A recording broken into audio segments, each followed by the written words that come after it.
Welcome to the deep dive. Today we're jumping into something really intriguing, actually, sparked by Guilty by Syntax episode 10. Have you ever stopped to think about how we judge information nowadays? I mean, especially with AI pumping out so much content. Are we really digging deep, or are we, just swayed by how polished something sounds or how well it's put together? Today we're looking at a big clash. The EU's AI code of practice versus Meta's pretty loud refusal to sign on.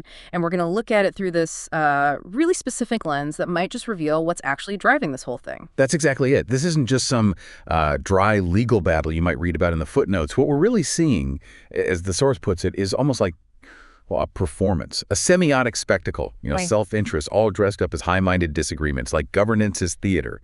The syntax, the style, the structure, how it's all presented, it seems to matter way more than the substance or the ethics or, frankly, any real shared understanding. Wow. Okay, so let's break down this key idea, Guilty by Syntax.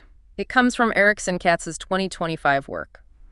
It's basically about this growing habit we have of judging stuff, whether it's made by humans or machines, just based on surface things. Yeah, like fluency. Exactly. Fluency, the tone, the phrasing, the structure, not necessarily the depth or, the actual integrity of what's being said. So think about it.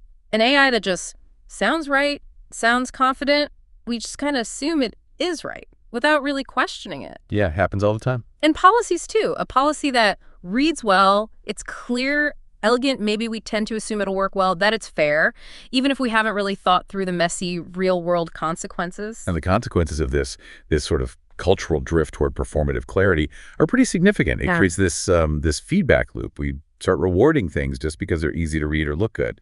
Legibility over critical thinking. Style over substance. Precisely. And think about what that does to us as users. It kind of pushes us to become prompt literate performers. We learn how to phrase our questions to AI to get that smooth, fluent-sounding answer we want. Right, like gaming the system instead of actually engaging. Exactly. And for the AI, it trains them to just mimic that fluency, not necessarily to reason or, understand deeply. But the key thing Katz points out is this logic doesn't stop with us and our gadgets. It seeps right into regulation itself. Which brings us smack into the EU AI code of practice.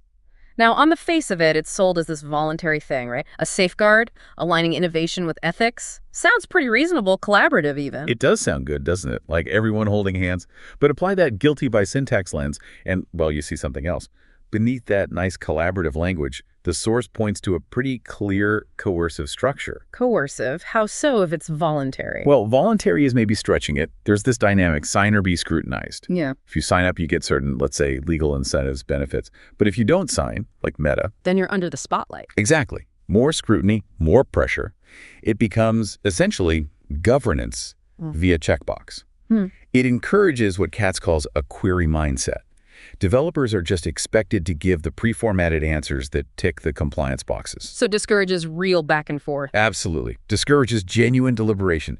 Governance gets reduced to this transactional performance of fluency.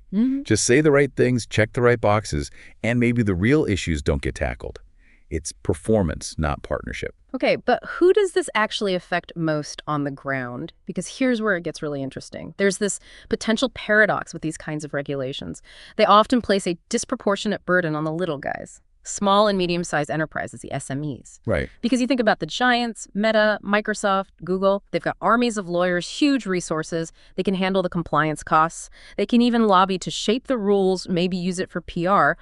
But a small startup, they might not even have the resources to just understand the framework, let alone implement everything perfectly. That's a huge point.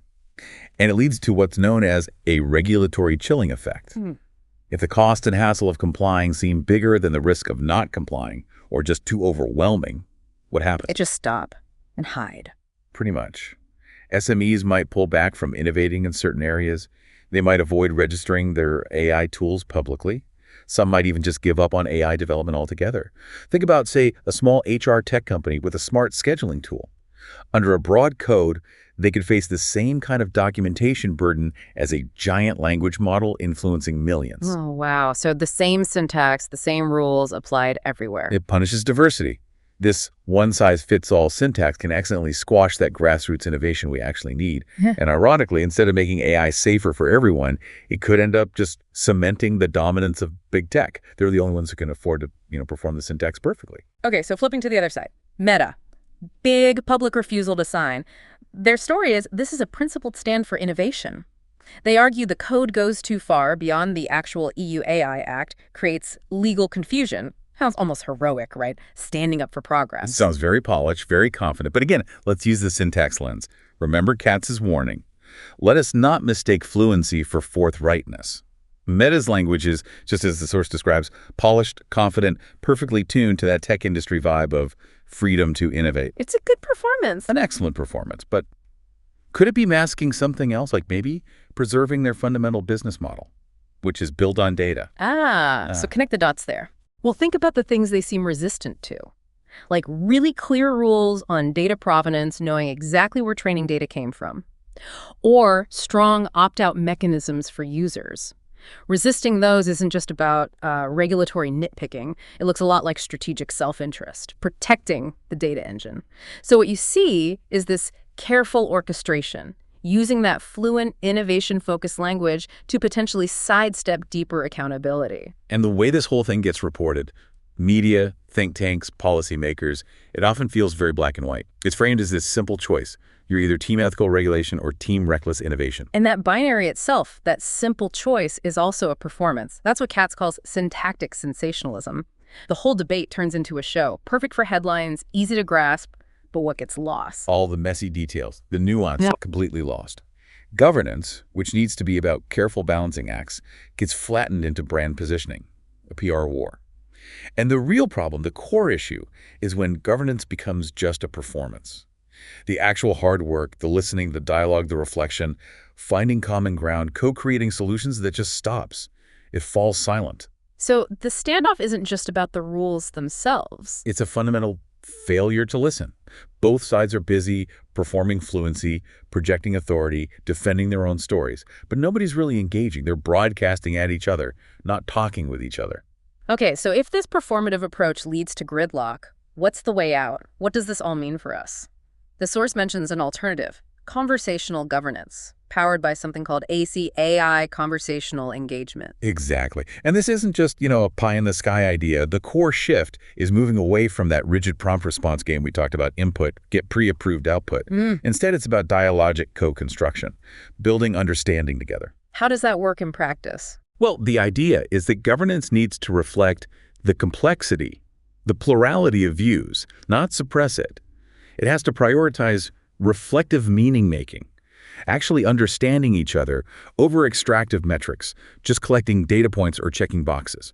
So concretely, regulators and developers would actually engage in ongoing, iterative, transparent dialogue. Instead of just issuing demands and refusals. Right. And compliance frameworks wouldn't be rigid rule books handed down from on high. They'd be more dynamic, responsive, actually shaped by mutual understanding, not just these unilateral demands. And we've seen hints of this. Our own research, using these visual cognitive assessment tests, or VCS, it shows that when you get AI models and humans into genuine dialogue, their understanding, their ability to adapt it, improves significantly. For both. So why shouldn't governing AI be just as smart and adaptive? Exactly. It's like that analogy the source uses. Musicians. Yeah. They're arguing about the notes on the sheet music, the syntax, but they're completely ignoring the melody, the music they're supposed to be creating together. They're stuck on the surface. But playing devil's advocate for a second, if we go full conversational, do we risk losing necessary structure, accountability? That's a fair question. And it's not about ditching structure altogether. It's about making sure the structure serves understanding, not hinders it. Right now, the focus is purely on the syntax of the sheet music. Conversational governance wants to build a flexible structure through dialogue.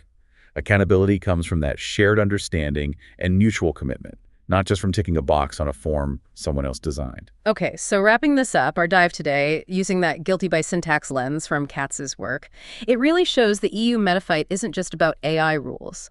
It's a case study in how performance and self-interest can just hijack the conversation, how the way things are argued, the syntax can hide what's really at stake. And the path forward, if we want to build real trust in responsible AI, requires a fundamental shift. Moving from syntax to substance, from performance to participation. That's the only way AI governance stops being a battle of sound bites and becomes a real dialogue. So, here's something to chew on. Think about your own world, maybe at work, maybe in public debates you follow. What complex performances are going on? Where might polished syntax be hiding deeper issues or interests? And could a more conversational approach, getting past that surface layer, unlock real understanding and maybe even progress? Something to consider.